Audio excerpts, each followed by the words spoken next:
Good morning, Pete. How are you? Hello, Kate. I'm well, thank you.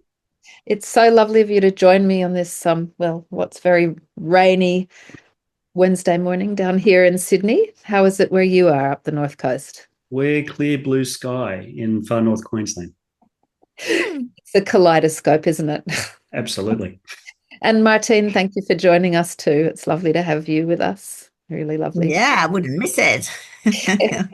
Well, so Martine and I have both bought your book. I've read it cover to cover. Martine's partway through The Transcendence of Celeste Kelly. I'm surprised Martine's only partway through because if you're anything like me, Martine, I didn't put that book down. I picked it up and I was like, what's next? Which was not what I was expecting because I very rarely read novels and I haven't been taken by one for a while. So thank you, Pete. You're welcome. I would love you to tell us a little bit about the making of the Transcendence of Celeste Kelly. Like, when did you start and when did you finish? It On all a, happened during 2023, I guess. And I've written a couple of non-fiction books before, and I've written articles for magazines and all of that. And it's been research-based or consciousness-based and all of that. And I went to write this next book, and it just wouldn't come. And it was my partner who said Melina said, maybe you're supposed to write a novel, because I dabbled a little bit with some blogs about novels and stories from the future when the world's a different place as a way to create our own reality going forward. So I thought, yeah, that sounds great. And then I did a session for somebody and some information came through in that session for me. And I just really surrendered to spirit and realized I was meant to write a novel instead. And that's a way to encapsulate the work that we do in this beautiful evolution of consciousness and to get it further into a mainstream things. People don't necessarily want to read a dry book that's got case studies and all that in all the time, but they'll always put their hand out for a novel if it's got a good story. Absolutely. And boy, does it have a good story. And I'm really interested to know how that felt to bring forward. Like, were you so deep in the story that you just had to write it down as it evolved in your head, or did you have to think where to now? Well, it sort of gestated for a while, if you like, and it sort of started to gather its own energy. And the way I write books is that I write books on my feet. So what I do is I do a whole wall of flip chart paper, which is interesting because the lady in the book does the same thing. And I plan a book and I do it in chunks from sort of top down, if you like. And I look at where's the story going? What's it about? This piece goes here. And so I can stand back and I can look at that wall. And in the last house we're in, I had it all running all the way down the hallway. But you can actually walk the book from start to finish. And as you feel the energy of each piece, well, no, this piece needs to come back here and this piece needs to come back there. But I think the biggest challenge for me was changing professions, because I now know that non-fiction author and fiction author are fundamentally different professions, and I had to make some big adjustments. Fortunately, I had a wonderful editor at Alkira Publishing, Talia, and she gave me the feedback. I mean, what you need most from an editor is someone who says, that's crap, that's great. And then you build on the great and you reduce the crap.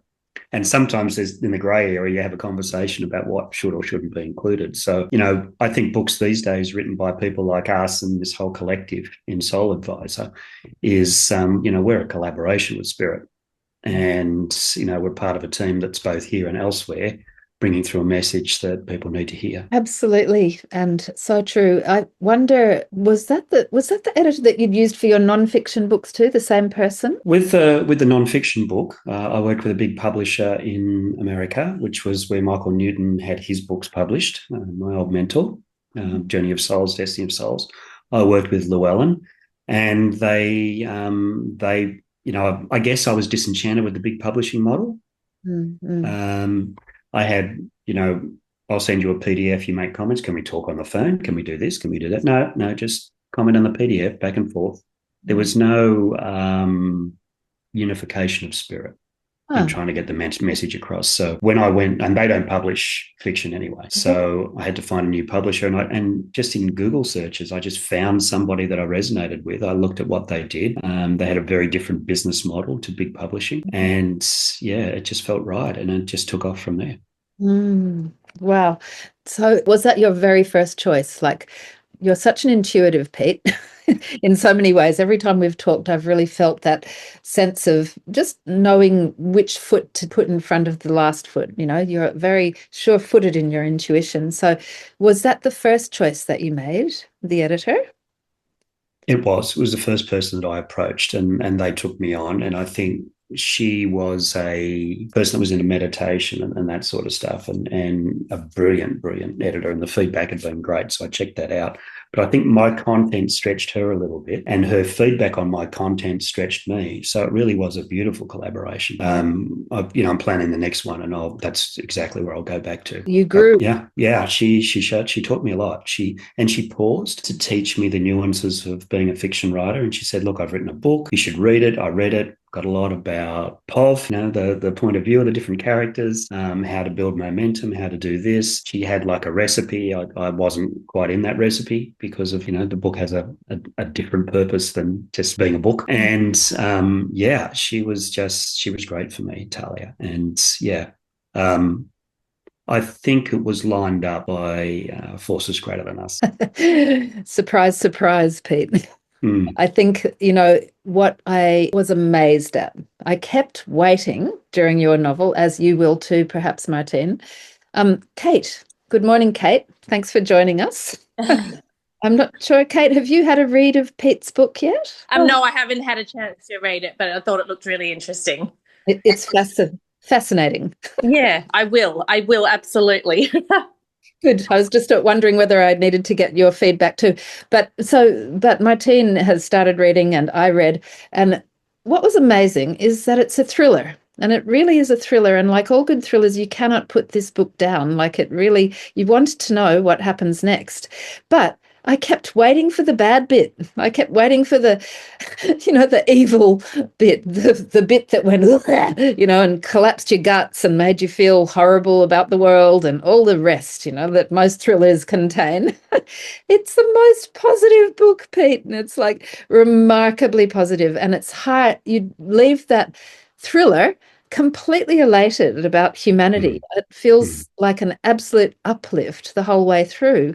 So, was that true from when you wrote it and you handed it? Sorry, your publisher's name is Talia, is that right? Yeah, Talia, yeah, at Talia. Alkira Publishing. Yeah, they're based down around Kiama out the back there. Oh, okay, local. All right, so you handed it to Talia.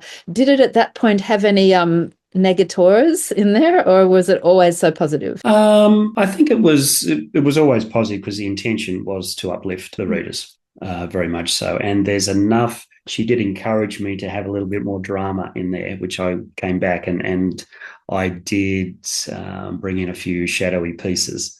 But there's no murders or crime scenes or any of that sort of stuff. It's not that kind of book.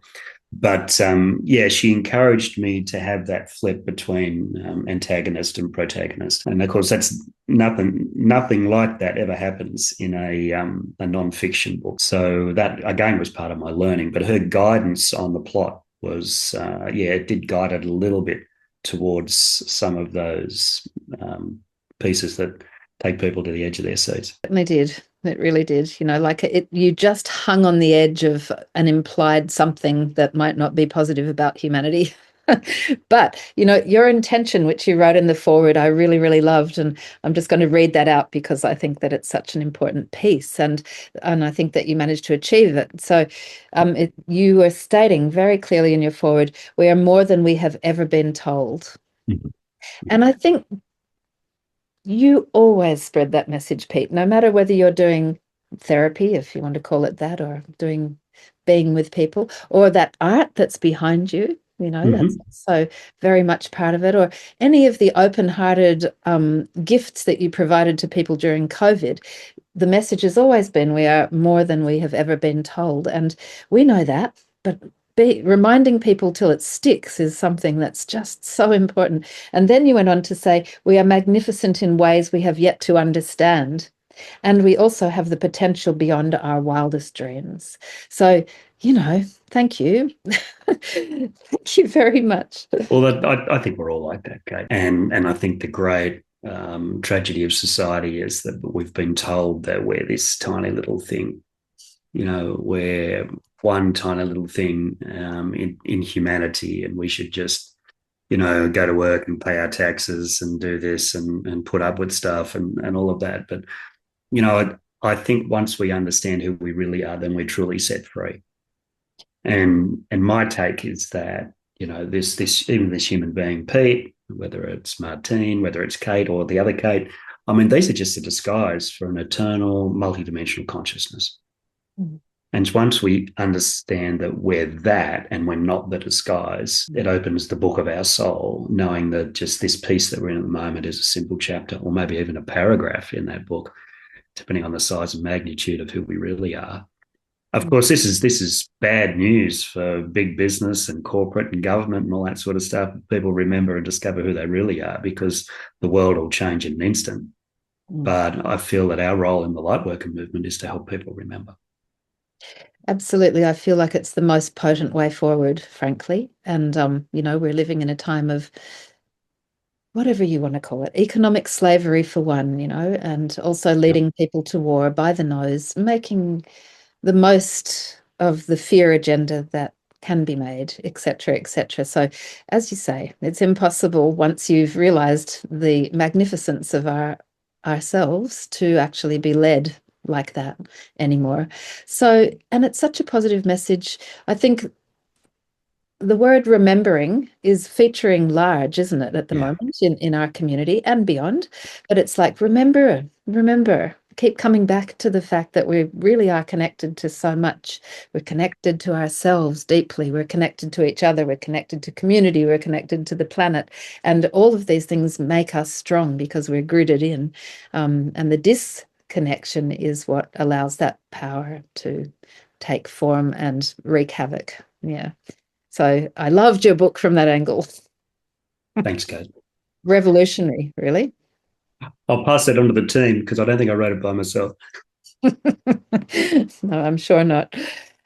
So, Pete, I would love to invite you to maybe read a bit from your book, if you were up for that. I don't know if you've chosen a piece that you'd like to read. There is a page I'd love to share with anyone who's watching. And a little bit of context, first of all, is it centers around a quantum physicist called Celeste Kelly, who lives in the Blue Mountains and works at Sydney, in Sydney at University of New South Wales. And she's been a researcher, but there's always been a deeper sort of spiritual side to her. And she lost both of her parents, so she's going through her own grief and tragedy from all of that.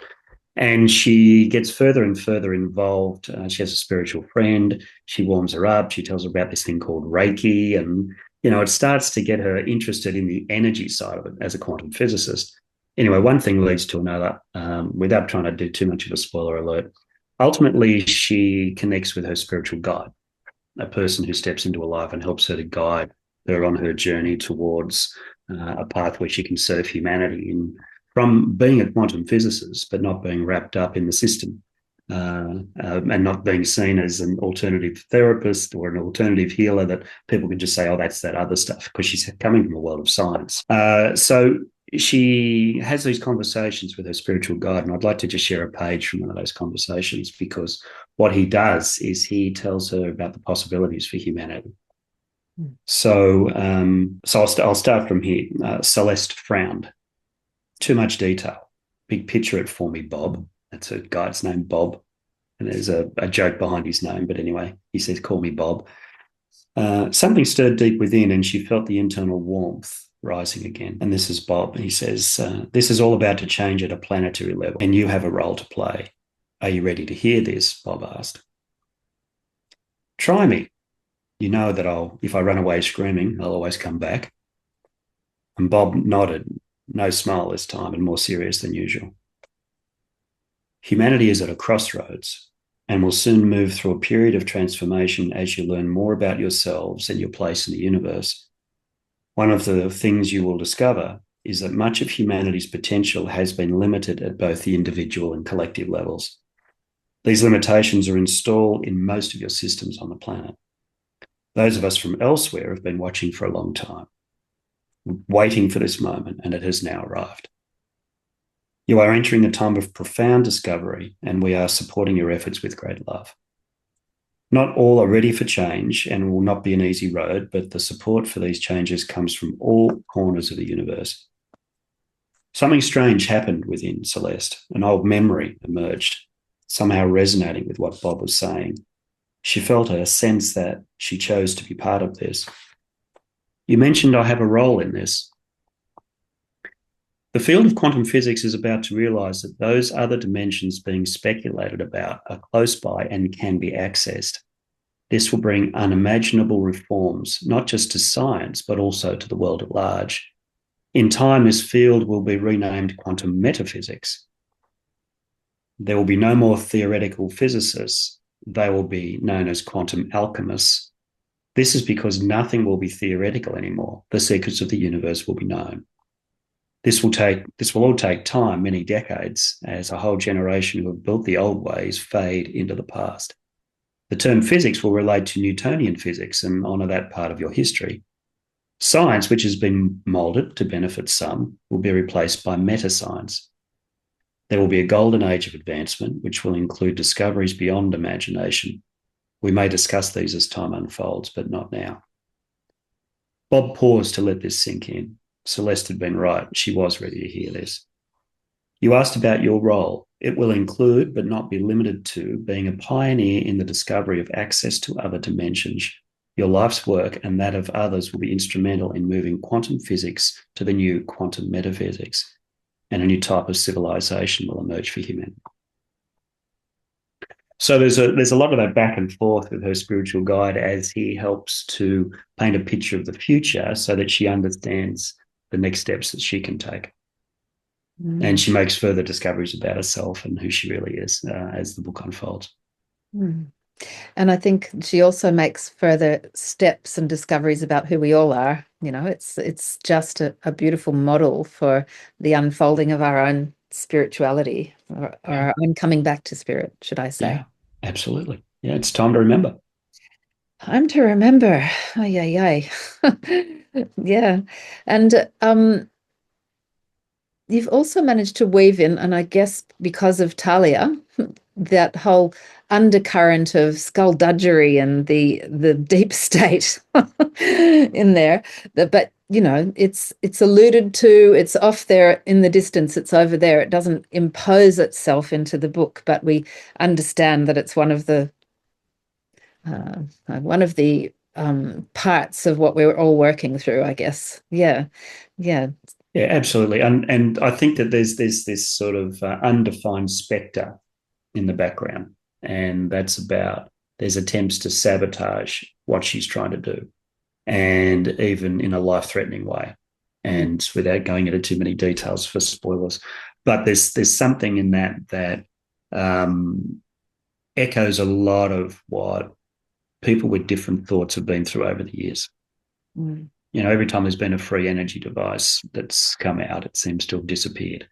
You know, people don't sort of who challenge the world view as it is seem to fade away somewhere.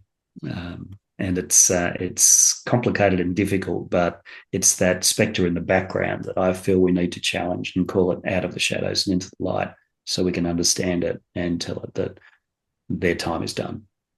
Their time is done.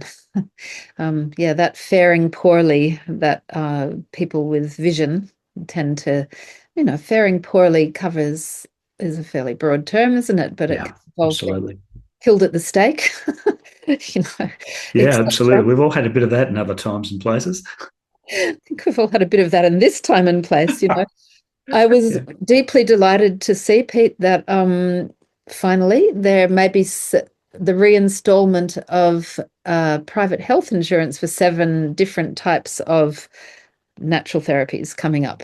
And fabulous. They summarily dismissed 16 types of natural therapies a number of years ago and deprived people of their income. So there's an awful lot of very, very talented and hardworking and skilled practitioners who had to kind of take a deep breath and start dog washing or whatever else, like Yeah. do something else for a while. It's been a very punishing time for those of us in the healing arts. So that's still true, I think, what you're talking of. I think as the consciousness of humanity raises, Kate, I think that a lot of the old models are going to fall away. And I talk about the table, with the four legs of the societal culture in Western, and you've got a finance system, and you've got a governmental system, you've got an education system, and you've got a medical system. And that's the four legs of the table, and they're all based on material wealth, power, control. All we need to do is take one leg out, and the table topples over, because they're so intricately interwoven with each other, all of these different systems. And with all due respect to education systems, I mean, I've been to university and all that sort of stuff and learned some great things. But I think that we continue to propagate the culture through the content of our education systems at every level. And it's built around the status quo, not around what's possible. I look at the everyone talks about the spectrum and ADHD and all of that. And I feel that the wiring of humanity is changing, and our education systems haven't caught up. And there's other linkages back into other systems around that as well that could be a root cause. But, for me, it's about, well, if we're building the future of the planet, we need to build the future around what the young people need. And how do kids need to learn? The days, when I went to school, and probably you as well, it was piece of chalk on a blackboard up front. And now it's about, experiential learning. And there's this incredible shift towards homeschooling. Got lots of friends who are doing homeschooling for their kids now, and they're out in nature. I've got a friend in America, she taught her kids to build a teepee last week. So, this is where real education goes. Yeah. And wow, to be empowered from the beginning, or not to lose our empowerment. It's not like we have to gift that to our children. We have to provide the pathways for them to go forward. It's very, very true. I was actually, one of the books that we're going to be highlighting this month is La Sagesse des Ancêtres, which is a beautiful book by Hazel Volk. It's only written in French so far, so I've had to access from the back of my head my French. And I'm up to chapter 3, I'm happy to say. And yeah, it's okay. My French is still there somewhere. But what I have remembered in doing so is how I was taught French back in a European school, fear-based, coming from Australia, not having learnt any other language, age 10, 11, and it was literally rap over the knuckles kind of hardcore, terrifying learning system based on the British model. And it's been really, really interesting just to think into the amount of fear that we all grew up with, like how much that was part of the educational system. Don't transgress here, there, or anywhere, but just learn this by rote and repeat.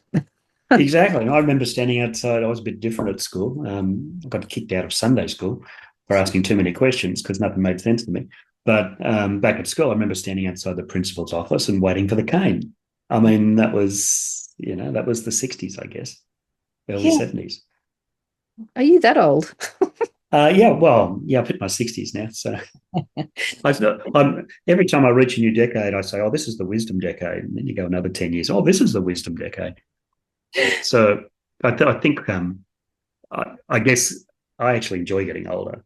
Yes. Because I'm 61 now, and I look at the stuff I worried about when I was 51, and it doesn't matter anymore. Again, a beautiful and radical thought. Enjoying getting older is part of remembering, like every intelligent system in the world, an intelligent culture reveres getting old, celebrates getting old, yahoo, people see who I am now and I'm able to give back and all the rest, like it's a beautiful model. But we've been taught to be fearing it and puffing up our cheeks and our lips and trying to inject and doing whatever we need to do to make sure that we don't look old. So, again, that's a beautiful gift. I mean, I'm thinking back to my time, which was in the 70s, there was still canes. And we, in our sewing class, had to make dresses and hats for the canes that the teacher would then use to hit the kids. Like, my goodness. Oh, my goodness. Yeah, that's nuts. That was nuts. That was nuts. Okay, I'm going to open up this conversation because I would love to include Martine and Kate in this conversation now. I can see that you're both on silent and have gone invisible. But Martine, I'd love to engage you in this conversation too. How's it landing for you, this book? Yes, yes. I mean, I'm very much aligned with what Peter is saying, and what you said, Peter, about education and based on fear and programming and all this. The same in health. I mean, we have to change the paradigm and from fear to curiosity about what's going on in our body and just address that completely differently and re-empower the person to heal from within. So it's across all system. It's just incredible. So the meta change is across everything. So yeah, I'm looking for. Actually, I'm reading the other book. I forgot about the book that we discussed. I'm reading the other book, so I haven't touched the one we're discussing today. But now I'm really excited to read it. So, but yeah, that's where we are. We need to move from that fear-based model to trust and faith and curiosity and expansion. So Yeah. yeah, so thank you, Pete, for that amazing way of expressing that for us, all of us. So yeah, beautiful. Thank you. Thanks, Martine. I mean, in the Thank you. education systems, even within the book, there's a comment by Celeste Kelly when someone says to her that when they do the peer review process, I mean, you write an incredible research paper, often from your own observer effect, of course, but you write your own research paper and then you have to table it to your peers. But if you're ahead of the game, who do you give it to? I mean, even if you do a PhD, I mean, a PhD is technically extending the knowledge of a particular place of a particular subject in a particular segment of academia.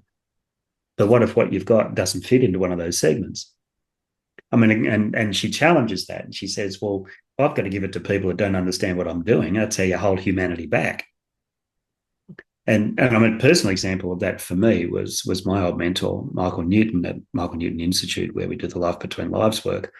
I mean, he was Dr. Michael Newton, but his doctorate was in counselling psychology, because that was his background as a psychologist. So the guy that did 7,000 cases of the afterlife, his doctorate was in something that was fundamentally different from the incredible research that he was doing. And it's only recently now that someone has done their first PhD in that subject, because we have people with doctorates who are now active in that field who can supervise them. So we're starting to get there, but it's I think the whole academic model is something that wants to crawl ahead rather than break new ground. And that's one of the things that Celeste points out in the book. Beautiful. I'd love you to just describe a little more about what the Michael Newton Institute is. They're now very happily one of the associations that we're partnering with, and I'm very excited about that. But I'd love you to describe to those who are listening what the Michael Newton Institute is all about. Sure, happy to, Kate. Michael Newton, he passed in 2016. He was pretty old by then. He was about 84 years old. But what he started to do in the 60s, as a psychologist, said all these people have these metaphysical experiences.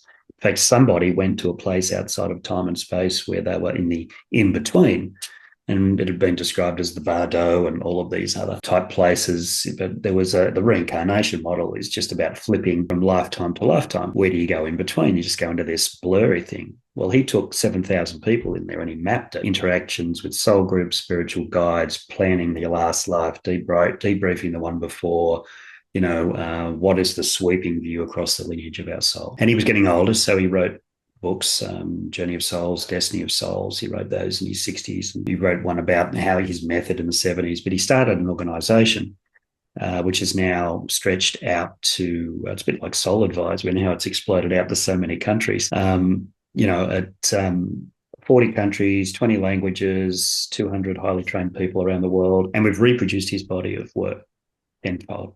So we're now done about 75,000 cases. But what we do is we take people into the soul persona and stand in the energy of your soul, look back at the human form. And this is the place that's really behind my comments about understanding that Pete's a disguise for a greater consciousness of who I really am. So for me, it's about once we stand and we look to our human life through the eyes of our soul, nothing is ever the same again. You know, you can have a near-death experience, you can have an out-of-body thing, you can do all of that sort of stuff, but this is a way to do it without the medical expenses. So yeah, it's a great organisation. I've been there about 20 years. I was president for about 10 till we had to split that into 4 different jobs because it got too big.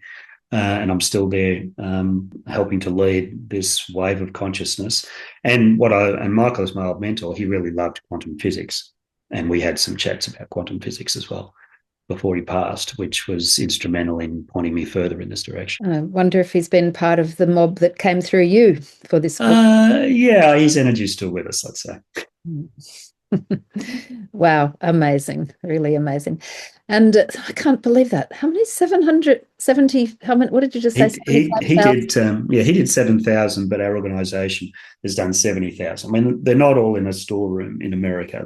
They're sort of, you know, confidentiality, clients' personal journeys. I mean, I've got a whole lot of cardboard boxes in the office here. So they're distributed evenly around the world in all of our clinical practices. But each year we track the numbers, we track the themes, we get together as a world conference every several years to share ideas and swap thoughts and discoveries. So yeah, it's its own wave of consciousness within the big one that we're all part of. Wow. Well, I do hope that you swing all of your understanding and your knowledge over to Angkor Grace in Cambodia and embed there, please, next conference. That would be rather fabulous. And something that we brought up last night, and I want to bring up again, is the fact that over here at Soul Advisor, we've always been talking about the fact that we're evidence-based, an evidence-based platform. Yeah, for the establishment or the spreading of traditional complementary integrative healthcare throughout the world. But within the last month, literally, Pete, we've rejigged that statement to an evidence-based platform with a deep reverence for the unseen. Ah, great. Yeah. Which is so important because we don't know what we don't know. And anyone that thinks that we know everything is limiting themselves and everybody else. Yeah, when I do talks, Kate, one of the things I talk about is the electromagnetic spectrum and how our human senses pick up a very, very small percentage of it. You know, we've got ultraviolet, infrared, X-ray. I mean, the whole universe is made of waves and particles, but as human beings, we pick up a fraction of a tiny percentage.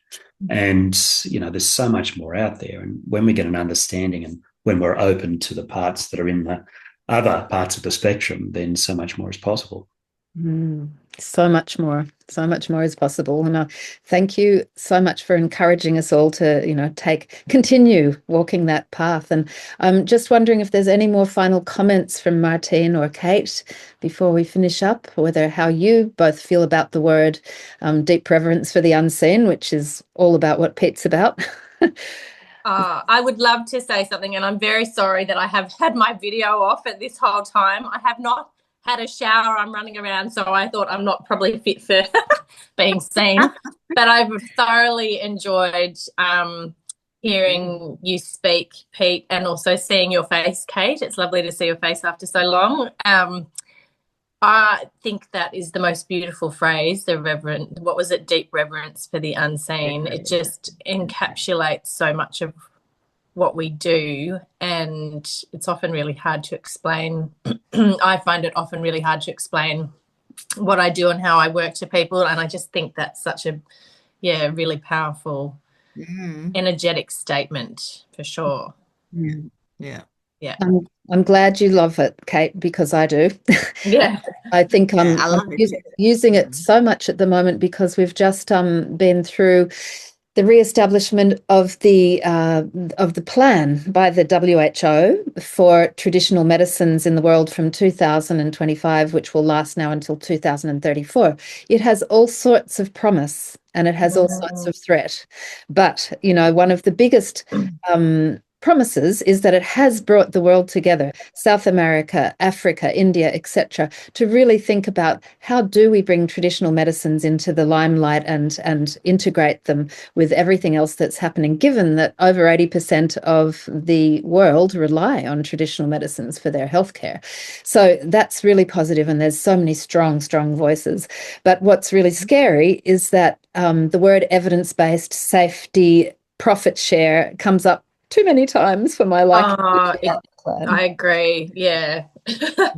Yes. And that thing of evidence base is all very well, but we have to come up with some stunning new models now of how we collect that evidence base that are actually reverent of the unknown, that are actually clearly full of respect for the unseen, because that's how it works out there with traditional medicine. It's not things that we, with our Western frame of mind, have focused on for a good number of decades now, or centuries. So I think we have to come up with an evidence base that is of a way of collecting that evidence base for traditional medicine, so that they're not sidelined and that agenda doesn't come forth. Yeah.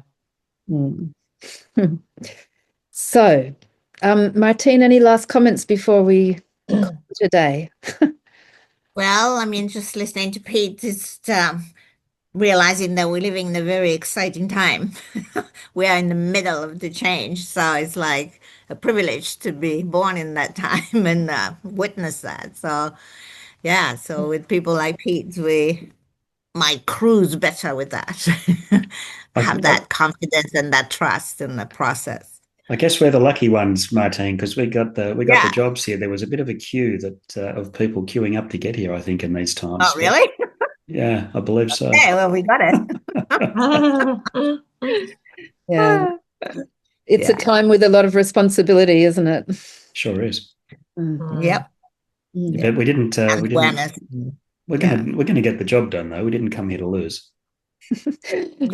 No, we did not. And I cannot wait to share with you where we're going now with Soul Advisor. And I want to echo the words of yesterday that you heard, Martine, when we were talking to our founder, Elaine Ewan, who said, her methodology in achieving this, her raison or her way, has always been to do it in a way that's relaxed, open, to accept what comes through, and to understand that we're all going there anyway. And so let's do it with a real ease and a real beauty. So let me say that really, really clearly. That's what we're doing. Yeah. Beautiful. Stay in the flow, huh? Yeah. We're moving. Excellent. She's so beautiful. Her book also has such a purity to it. It's just... That's the word that came to me all the time when I'm starting reading it. It's just feel pure energy flowing through her. Yeah, it's beautiful. And Peter will be sending you that today, and Kate also. Right. Yeah. Thanks, Kate. Thank you, Kate. So thank you, Pete. Thank you for everything that you do and all the beauty that you bring to this planet. I'm so delighted that we have you in our community, and want to thank you for being part of us since the very beginning and bringing what you bring. So I hope and I pray that millions of people read your book and get similarly inspired to us. And may our tiny little offering here out to the world kind of inspire people to keep snowballing the effect. You can never underestimate the ripple effect, Kate. I'm very grateful for the opportunity to have this conversation. I'm passionate about what I do, and I love to talk about it. So thank you so much. And thank you. Thank you very much also to Martine and Kate for getting up early. I've been up for hours. It's been a pleasure to be here. I'll be buying your book today, Pete. It sounds amazing. Thanks, Kate. Yeah. Thank you, Peter. Thank you. Thank you, Kate. Have a great day. You too. Bye, everyone. Bye. Bye.